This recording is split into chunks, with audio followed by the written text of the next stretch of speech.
Assalamualaikum warahmatullahi wabarakatuh. Salam sejahtera bagi kita semua. Seperti biasa, Jeng Juli menemani kalian untuk mengulas beberapa informasi maupun berita yang terbit di koran Harian Rakyat Benteng. Hari ini di awal bulan Agustus, tanggal 2 Agustus 2021. Nah, ada apa ya di Benteng hari ini? Tapi seperti biasa, jangan lupa untuk like, share ke semua media sosial yang kalian punya dan aktifkan notifikasinya agar setiap video yang kami upload kalian orang pertama yang menontonnya. Untuk berita utama hari ini mengenai tes CPNS dan PPPK. Untuk teman-teman yang menunggu hasil seleksi administrasi yang diumumkan, nah besok bisa dilihat hasil seleksinya. Dilaporkan dari Karangtinggi, panitia seleksi calon pegawai negeri sipil dan pegawai pemerintah dengan perjanjian kerja Kabupaten Bengkulu Tengah menjadwalkan pengumuman hasil seleksi administrasi besok. Nah, berdasarkan data saat ini, total pendaftaran yang sudah melakukan submit mencapai 3.589 orang, sementara yang memasukkan berkas 3.201 orang dan tidak mengantar berkas 388 orang. Kepala Badan Kepegawaian dan Pengembangan Sumber Daya Manusia Bengkulu Tengah, Apiles Lipi Eskom MSI mengatakan jika panitia seleksi telah tuntas melaksanakan verifikasi terhadap berkas persyaratan peserta yang masuk. Nah, adapun berdasarkan informasi sementara terdapat 666 peserta yang berpeluang dinyatakan tidak memenuhi syarat atau PNS.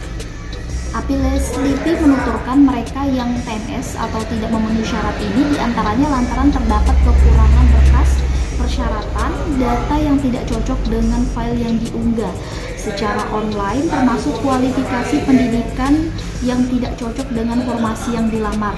Meski demikian, sesuai dengan ketentuan panitia seleksi nasional, jika pendaftar diberikan waktu selama 3 hari untuk menyampaikan sanggahan.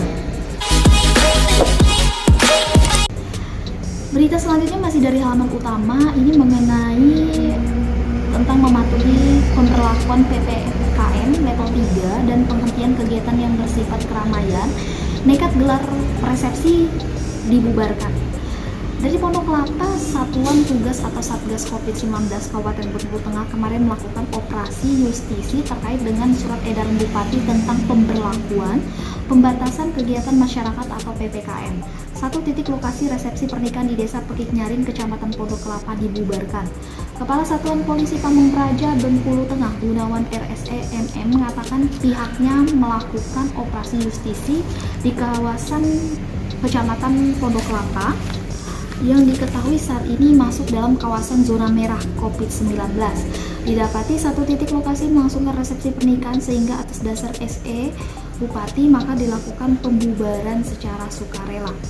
Gunawan menuturkan tidak hanya itu, pihaknya turut menyampaikan sosialisasi terkait surat edaran dan PPKM yang diberlakukan pemerintah serta himbauan kepada masyarakat untuk mematuhi protokol kesehatan.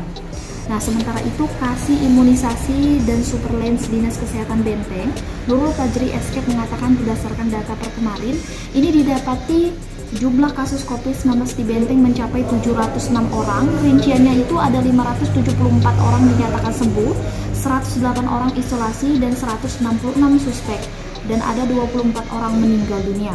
Sementara kawasan zona merah diantaranya Kecamatan Pondok Kelapa, Pematang Ligang, Brigi Sakti, dan Talak 4. Kemudian zona oranye Kecamatan Bang Haji, Pondok Kubang, Pagarjati, Karangtinggi, Semidang Lagan, dan Taba Penanjung. Sementara untuk Kecamatan Mergi Kelindang, zona kuning. Selanjutnya dari halaman utama kita ke halaman edukasi. Widi Astuti, kepala sekolah yang dikenal totalitas dalam tugas. Dari edukasi RBT, Widi Astuti, SPD, seorang tenaga pendidik di Kabupaten Bengkulu Tengah yang saat ini telah memasuki masa purna tugas. Jabatan terakhirnya sebagai Kepala Sekolah SD Negeri 71 Benteng di Desa Harapan, Kecamatan Pondok Kelapa.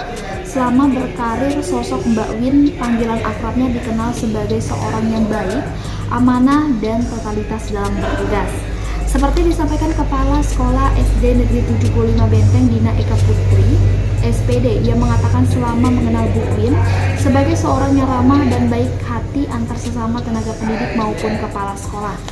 Sementara Kepala Sekolah SD Negeri 40 Benteng, Roto SPD, mengatakan beliau merupakan sosok yang patut diteladani oleh rekan kepala sekolah maupun guru.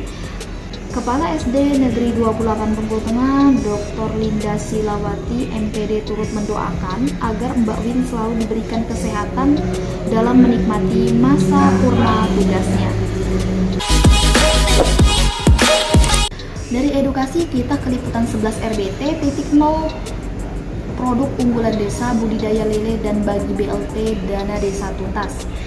Jika kebanyakan desa menjatuhkan pilihan membudidayakan tanaman jahe merah sebagai produk unggulan desa, tidak halnya dengan Taba Gemantung.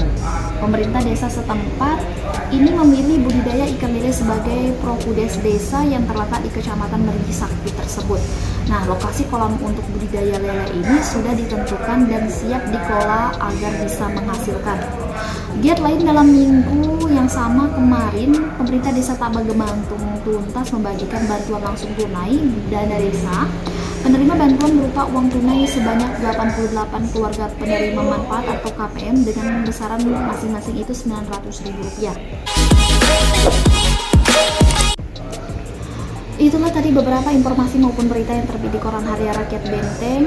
Dan ini selalu mengingatkan untuk selalu mematuhi protokol kesehatan, lindungi diri dan orang lain dengan vaksin, selalu patuhi protokol kesehatan lebih utama.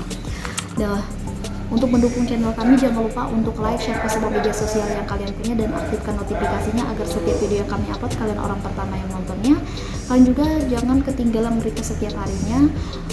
Untuk itu bisa mengakses website kami di rakyatbenteng.com atau berlangganan koran dengan cara menghubungi karyawan yang bertugas atau datang langsung ke kantor Harian Rakyat Benteng. Saya Jendini dan kru yang bertugas mengucapkan terima kasih dan wassalamualaikum warahmatullahi wabarakatuh. Sampai jumpa.